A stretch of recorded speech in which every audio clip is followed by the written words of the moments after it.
Hi everyone and welcome back to the channel. Now in the last couple of days I've had what you might call an illuminating experience.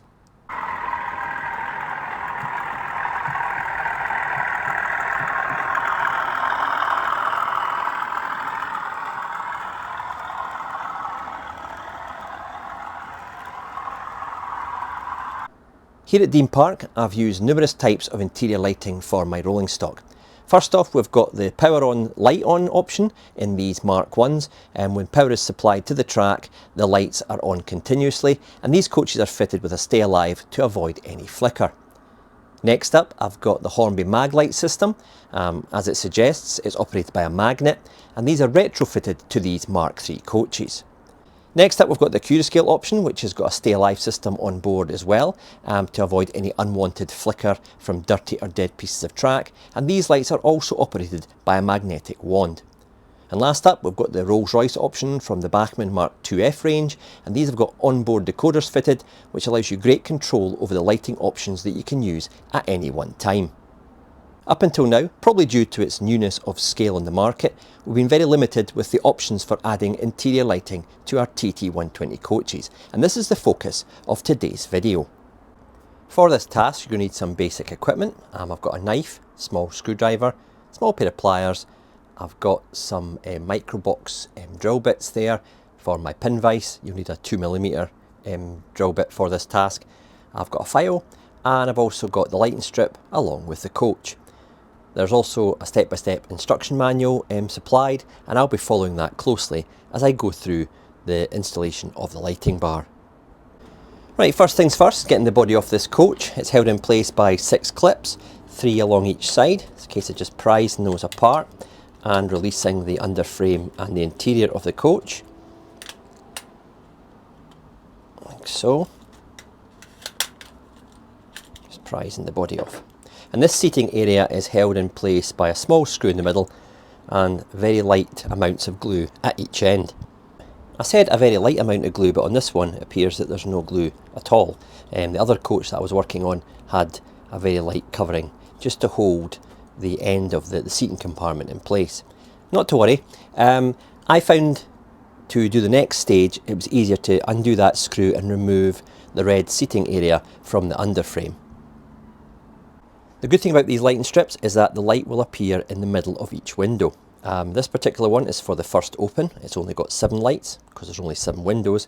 For the standard open one, you've obviously got 8 lights for the 8 windows. And there's LEDs at each end, and they're slightly differently coloured, and they are for the vestibule areas. We've got a capacitor here to stop any light flicker if you run over any dirty or dead pieces of track, so the lights will stay on.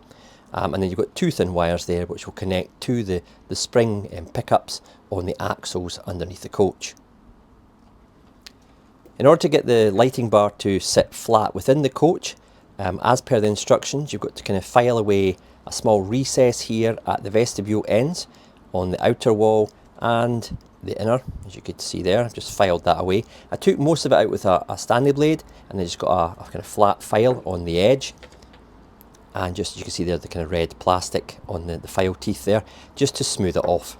This took about 10 minutes per end, so it's not a massive job when you're adding detail to the coach. After you've prepared the seating area, the lighting bar sits nice and flush with the top of the kind of vestibule walls at each end, and perfectly positioned, ready to be kind of fitted down and secured in place. In order to get the capacitor to sit flat in the vestibule area, I also hollowed out a little bit of the vestibule dividing wall there with a file. It took a couple of minutes to do that, and that just allows this capacitor to sit nice and snugly in the vestibule area. Right, for the next stage, according to the instructions, I've got to drill a 2mm hole through the bottom of the bogie there, where the hole is for the pivot, into the seating area. For this, I found removing the bogie a lot easier to allow you not to kind of damage any of the clip there, and just take your 2mm drill bit and drill through into the interior of the coach. And there you go, you've got a kind of hole coming through there. Then what you're to do is feed those wires through from the lighting bar, through the hole, through to the bottom of the coach. Easier said than done with small wires, but just take your time and you'll get there. There we go. Like so. The next stage is to remove the wheel sets from one of the bogie. Onto that we're going to fit a very fine spring kind of mounted pickup, and it goes between the two axles there. I don't know if you can see it on the camera, it's very fine. To do that you've got to remove one of the wheels. On one of the wheels it's insulated, it's got a small black plastic piece on the inside. That's the wheel you're going to remove. To do that you've got to press down on the kind of pinpoint onto a hard surface to kind of dislodge the wheel, and then you just twist it and it could come off like that. If it doesn't, it's a small pair of pliers just to kind of help it on its way. Then what you have to do is get one of those spring pickups from the pack and you slide it along onto the axle.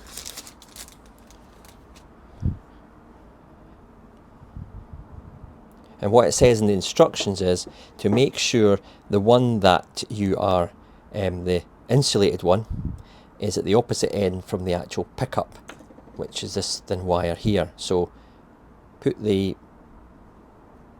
very fidgety, put the pickup one here onto the axle.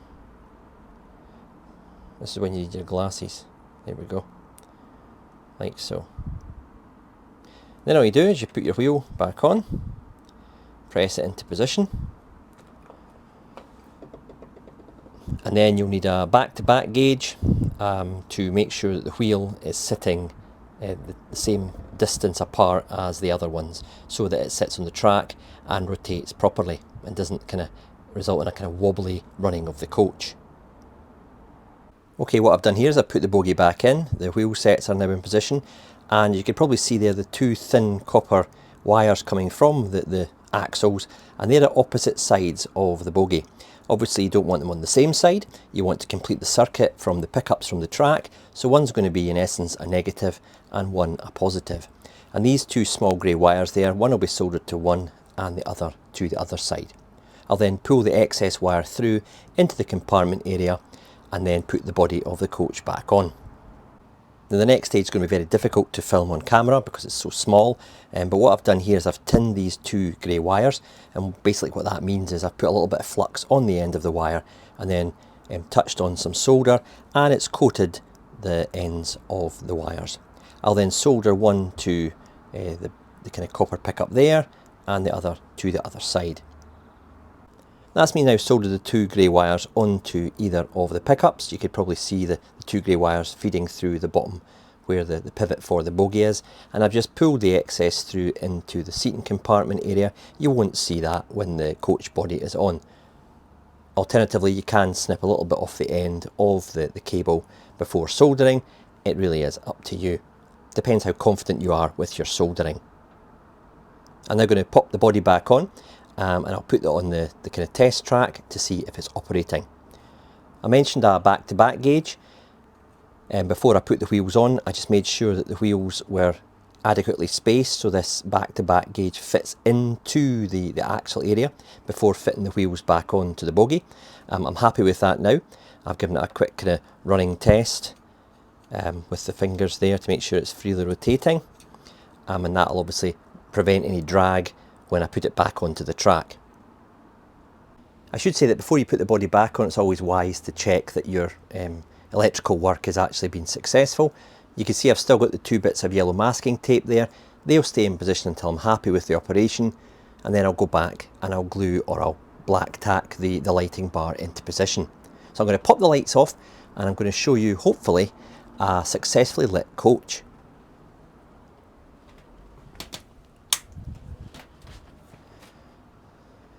Success. You'll notice that the saloon lights are whiter and the vestibule lights are slightly more yellow, and that's not just because there's yellow masking tape there, they are actually a different colour of LED. I'm happy now. I'm going to fix the lighting bar in position and we'll put the coach body back on and we'll let you see the finished job. Okay, the moment of truth, the body's back on. Let's see if this has been a success. There we go. As you can see now, the vestibule end lights are a different colour to the saloon lights, which is correct as per the real thing. Now, whilst there's a whole plethora of options available to us as 00 gauge modellers for interior lighting, Rodney's solution for the TT120 coaches is by far the easiest and most realistic that I've come across so far.